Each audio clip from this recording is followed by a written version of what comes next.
Resident evil second. कहानी की शुरुआत वहीं से होती है जहां पर मूवी खत्म हुई थी। हमें दिखाया जाता है कि अम्ब्रेला कॉर्पोरेशन ने रैकून सिटी को टी वायरस के फैलाव के कारण पूरी तरह से सील कर दिया है। टी वायरस, जिसे अम्ब्रेला कॉर्पोरेशन ने बायो वेपन के तौर पर बनाया था, अब एक महामारी बन गया है। इसकी वजह से लोग ज़ॉम्बीज में बदलने लगे हैं। शुरुआत में हमें रैकून सिटी की हालत दिखाई जाती है। सड़कों पर सन्नाटा पसरा है, लेकिन अचानक से ज़ॉम्बीज के झुंड निकलते हैं। उनका हर जगह खौफ रहता है। लोग अपनी जान बचाने के लिए छुपते छुपाते हैं। वहीं अम्ब्रेला कॉर्पोरेशन ने अपनी फोर्स तैनात कर दी है ताकि कोई भी इंसान शहर से बाहर ना जाने पाए। ये पूरी स्थिति बहुत डरावनी और रहस्यमयी लग रही थी। फिर हमें एलिस के बारे में दिखाया जाता है। पिछले फिल्म में एलिस अम्ब्रेला कॉर्पोरेशन के एक गुप्त प्रयोगशाला से भाग निकली थी। अब वो एक नई ताकत के साथ वापस आई है। टी वायरस के संपर्क में आने के बाद एलिस में इंसानी क्षमताओं के परे बदलाव हो चुके हैं। उसका रिफ्लेक्सेस तेज हो चुका है, उसकी ताकत बढ़ चुकी है और उसे खतरे पहले ही महसूस हो जाते हैं।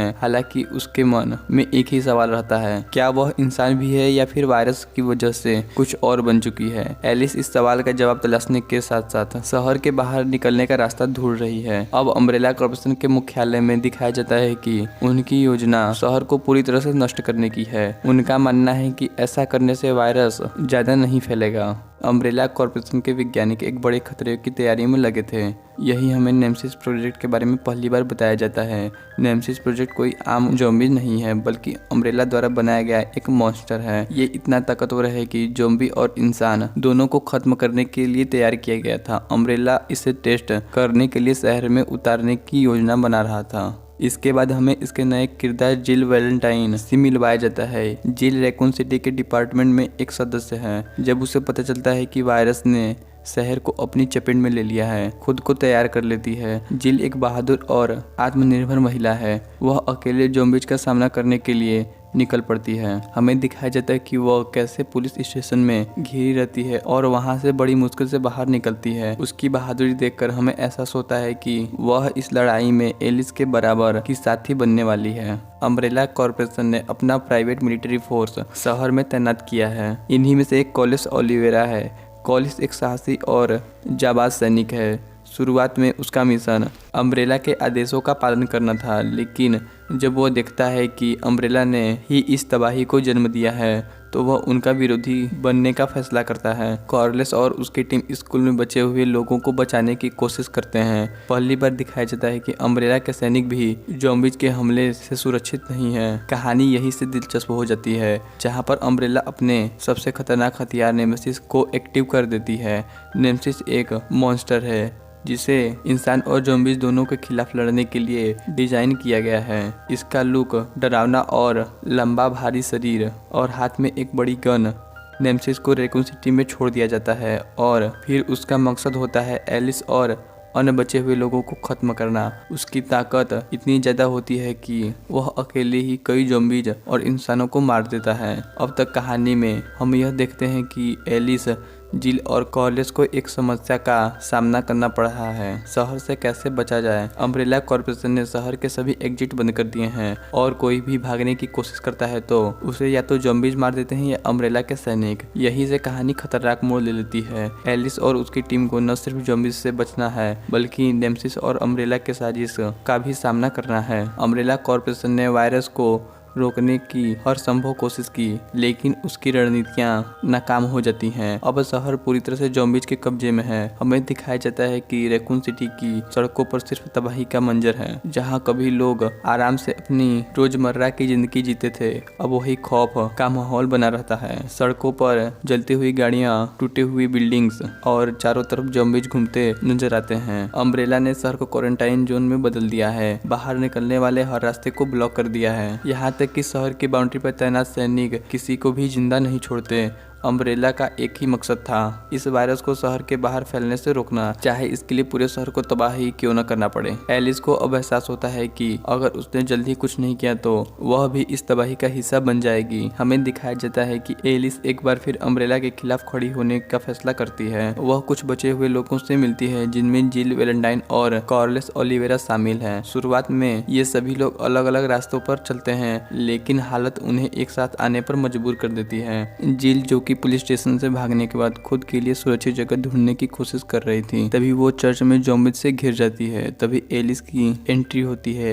एलिस अपने शानदार एक्शन से ज़ॉम्बीज को खत्म करती है और जिल को बचा लेती है। यहीं पर हमें इन दोनों के बीच साझेदारी की शुरुआत देखने को मिलती है। जिल को एलिस की ताकत का अंदाजा होता है, लेकिन उसे यह भी समझ में आता है कि एलिस एक साधारण इंसान नहीं है। दूसरी ओर कॉर्लिस अपनी टीम के साथ एक स्कूल में फंसा था। स्कूल में ज़ॉम्बीज के साथ क्रीचर भी होते हैं, एक और खतरनाक म्यूटेटेड प्राणी जो टी वायरस की वजह से बने थे। हमें दिखाया जाता है कि कॉर्लिस और उसकी टीम किसी तरह स्कूल से बाहर निकलने की कोशिश करते हैं। इस दौरान कई सैनिक मारे जाते हैं, लेकिन कॉर्लिस अपनी बहादुरी दिखाते हुए बच जाता है। अब कहानी में नेर्सिस का खतरनाक रूप पहली बार पूरी तरह से सामने आता है। हमें दिखाया जाता है कि नेर्सिस को अम्ब्रेला कॉर्पोरेशन ने एक खास मिशन पर भेजा है, शहर में बचने वाले हर इंसान को खत्म करना। नेर्सिस का पहला शिकार होता है रैकून सिटी पुलिस डिपार्टमेंट के बचे हुए सदस्य। नेर्सिस उन पर हमला करता है।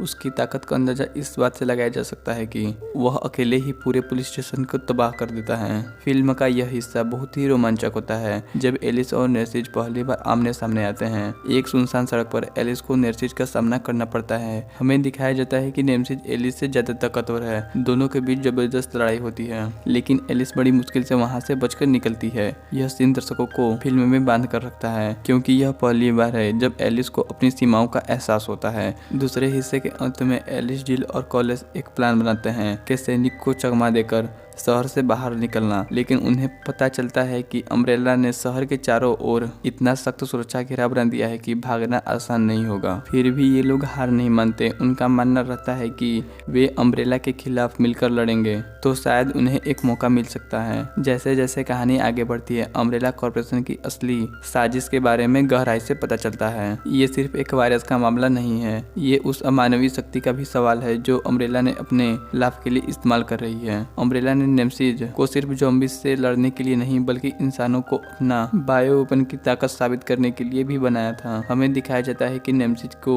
रैकून सिटी में बचने वाले सभी इंसानों को खत्म करने का आदेश दिया गया है। अम्ब्रेला के वैज्ञानिक और उच्च अधिकारियों का मानना है कि नेमेसिस प्रोजेक्ट उनकी सबसे बड़ी खोज है। इस प्रोजेक्ट के सफल होने पर वे इसे पूरी दुनिया में इस्तेमाल करेंगे, लेकिन कहानी में ट्विस्ट तब आता है जब हमें पता चलता है कि नेमेसिस का असली मकसद सिर्फ विनाश नहीं करना, बल्कि एलिस का शिकार करना है। दूसरी ओर एलिस को अपनी पुरानी जिंदगी की कुछ झलकें याद आती हैं। उसे याद आता है कि अम्ब्रेला ने उसके शरीर पर भी प्रयोग किए थे, जिसकी वजह से वह एक सुपर ह्यूमन बन चुकी थी। हालांकि यह ताकत कभी कभी उसके लिए एक बोझ की तरह महसूस होती है। एक फ्लैशबैक सीन में हमें दिखाया जाता है कि कैसे अम्ब्रेला के वैज्ञानिक टी वायरस का इस्तेमाल करते हुए एलिस के शरीर में बदलाव किए, लेकिन इस सीन के साथ साथ एलिस को यह भी एहसास होता है कि नेमेसिस और वह कहीं न कहीं एक ही प्रयोग का हिस्सा है। इस दौरान एलिस, जिल और कॉर्लिस एक स्कूल में शरण लेते हैं। ये स्कूल शहर के सबसे खतरनाक इलाकों में से एक होता है, लेकिन यहाँ उन्हें उम्मीद रहती है कि वो कुछ समय तक के लिए सुरक्षित रह सकते हैं। लेकिन उन्हें स्कूल में एक खतरा झेलना पड़ता है। यहाँ वे लिकर्स और ज़ॉम्बीज के हमले का सामना करना पड़ता है। इस इमोशनल सीन में कॉर्लिस अपनी टीम के बचे हुए सदस्यों की जान गंवा देता है। यहाँ सीन में दिखाया जाता है कि इस लड़ाई में हर कोई अपनी जान की बाजी लगा रहा है। स्कूल में रहते हुए उन्हें चार्ल्स एडिफोर्ड का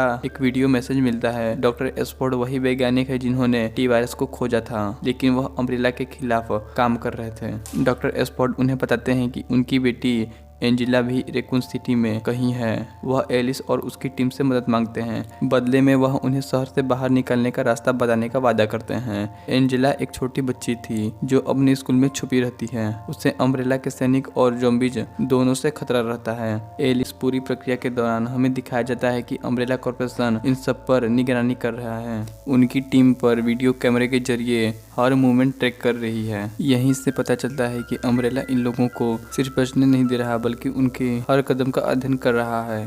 उनका असली मकसद एलिस को ताकतवर और नेमेसिस की क्षमताओं का टेस्ट करना है। जैसे ही एलिस और उसकी टीम एंजेलो को ढूंढ लेती है, नेमेसिस फिर से उनके रास्ते में आ जाता है। इस बार नेमेसिस का इरादा साफ है, एलिस को खत्म करना। लेकिन इस सीन में हमें एलिस और नेमेसिस के बीच कनेक्शन का और ज्यादा पता चलता है। एलिस को समझ में आता है कि नेमेसिस सिर्फ एक मॉन्स्टर नहीं, बल्कि वह भी एक इंसान था जिस पर अम्ब्रेला ने प्रयोग कर बदल दिया है। अब एलिस की टीम को न केवल ज़ॉम्बीज और नेमेसिस से बचना था, बल्कि अम्ब्रेला के साजिश को भी समझना है। जैसे ही एलिस, जिल और कॉर्लिस एंजेलो को ढूंढते हैं, उन्हें पता चलता है कि यह बच्ची कोई साधारण बच्ची नहीं है, बल्कि डॉक्टर चार्ल्स एस्फोर्ड ने टी वायरस की खोज अपने परिवार को बचाने के लिए ही किया था। उनकी बेटी एंजेलो एक दुर्लभ बीमारी से पीड़ित थी, जिसकी वजह से वह ठीक से चल नहीं सकती थी। हमें दिखाया जाता है कि टी वायरस के कारण एंजेलो की हालत में सुधार हुआ था, लेकिन इस वायरस ने दुनिया के लिए विनाश भी ला दिया। अब एंजेलो के शरीर में इस वायरस का वह वेरिएंट है जो उसे इंसानों और ज़ॉम्बीज दोनों से अलग बनाता है। जैसे ही एलिस एंजेलो से मिलती है, उसे अपनी पुरानी यादें याद आता है।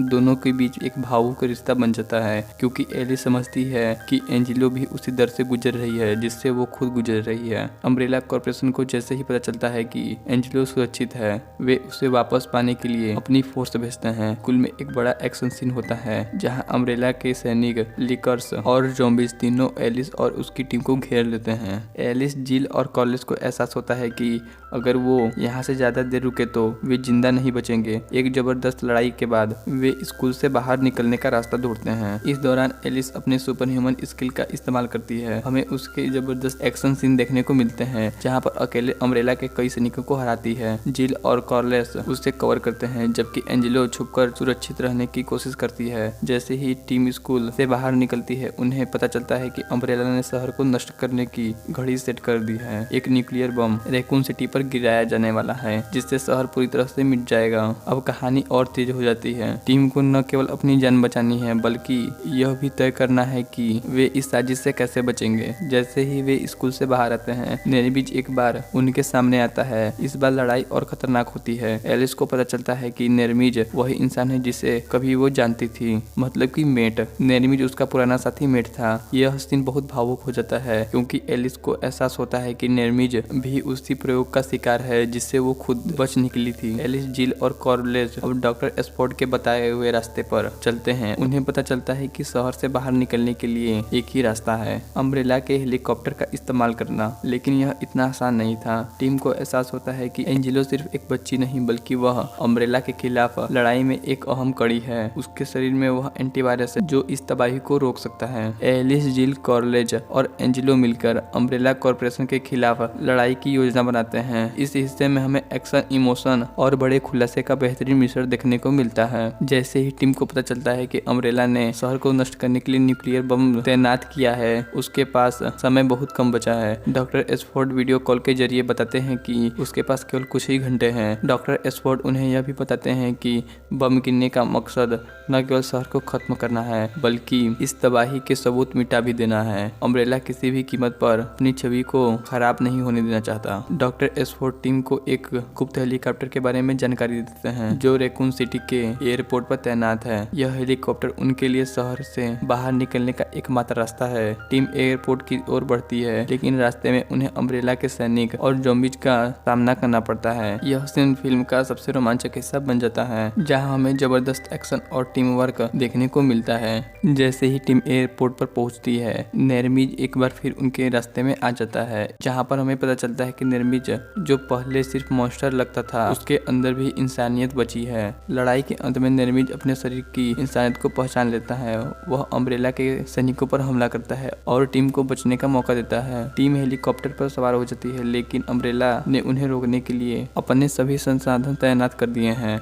हेलीकॉप्टर का पीछा करते हुए अम्ब्रेला और ज़ॉम्बीज भी एयरपोर्ट पर पहुंच जाते हैं। फिल्म का यह हिस्सा बेहद प्रभावशाली है। हमें दिखाया जाता है कि रैकून सिटी पर न्यूक्लियर बम गिरा दिया जाता है और पूरा शहर राख बन जाता है। टीम हेलीकॉप्टर से यह दृश्य देखती है और सभी लोग इस तबाही से बचने के लिए राहत की सांस लेते हैं। तभी उनको एहसास होता है कि यह लड़ाई अभी खत्म नहीं हुई है। जहाँ पर एक तरफ रैकून सिटी पूरी तरह से तबाह हो चुकी है, वहीं अम्ब्रेला कॉर्पोरेशन अब अपनी साजिशों को और भी बड़े स्तर पर अंजाम देने की तैयारी कर रही है। हमें दिखाया जाता है कि अम्ब्रेला कॉर्पोरेशन न्यूक्लियर धमाके के बाद इसे दुर्घटना के रूप में पेश करती है। मीडिया और जनता को यह समझाती है कि यह धमाका एक रिएक्टर फेलियर के कारण हुआ है। हालांकि इस झूठ से एलिस और उसकी टीम वाकिफ हैं। उन्हें पता रहता है कि अम्ब्रेला ने न केवल यह तबाही मचाई, बल्कि अब वह इसे ढकने के लिए हर संभव प्रयास करेगी। हेलीकॉप्टर से सुरक्षित निकलने के बाद हमें दिखाया जाता है कि अम्ब्रेला कॉर्पोरेशन इसी तरह से एलिस को पकड़ लेती है। यह सीन दर्शकों को चौंकाने वाला था, क्योंकि लगता है कि कहानी खत्म हो गई। एलिस को अम्ब्रेला के गुप्त लैब में ले जाया जाता है।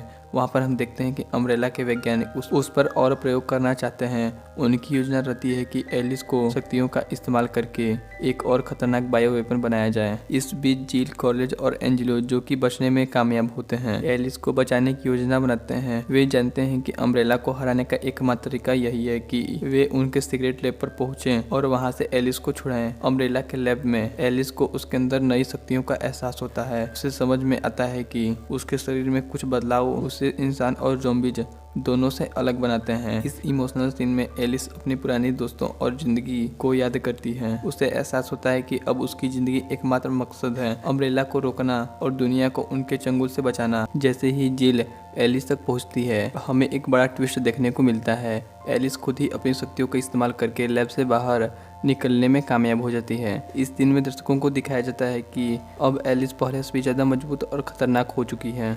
फिल्म के आखिरी सीन में एक गुप्त लैब को दिखाया जाता है जहां पर अम्ब्रेला के अधिकारी एलिस को ट्रैक करने की योजना बनाते हैं। यह सीन यह इशारा करता है कि कहानी अभी खत्म नहीं हुई है, बल्कि यह शुरुआत है। दोस्तों, अगर आपको ये वीडियो पसंद आया होगा तो लाइक और कमेंट जरूर करें और ऐसे ही कहानियाँ देखने के लिए हमारे टाइटन टेलिंग चैनल को सब्सक्राइब करें।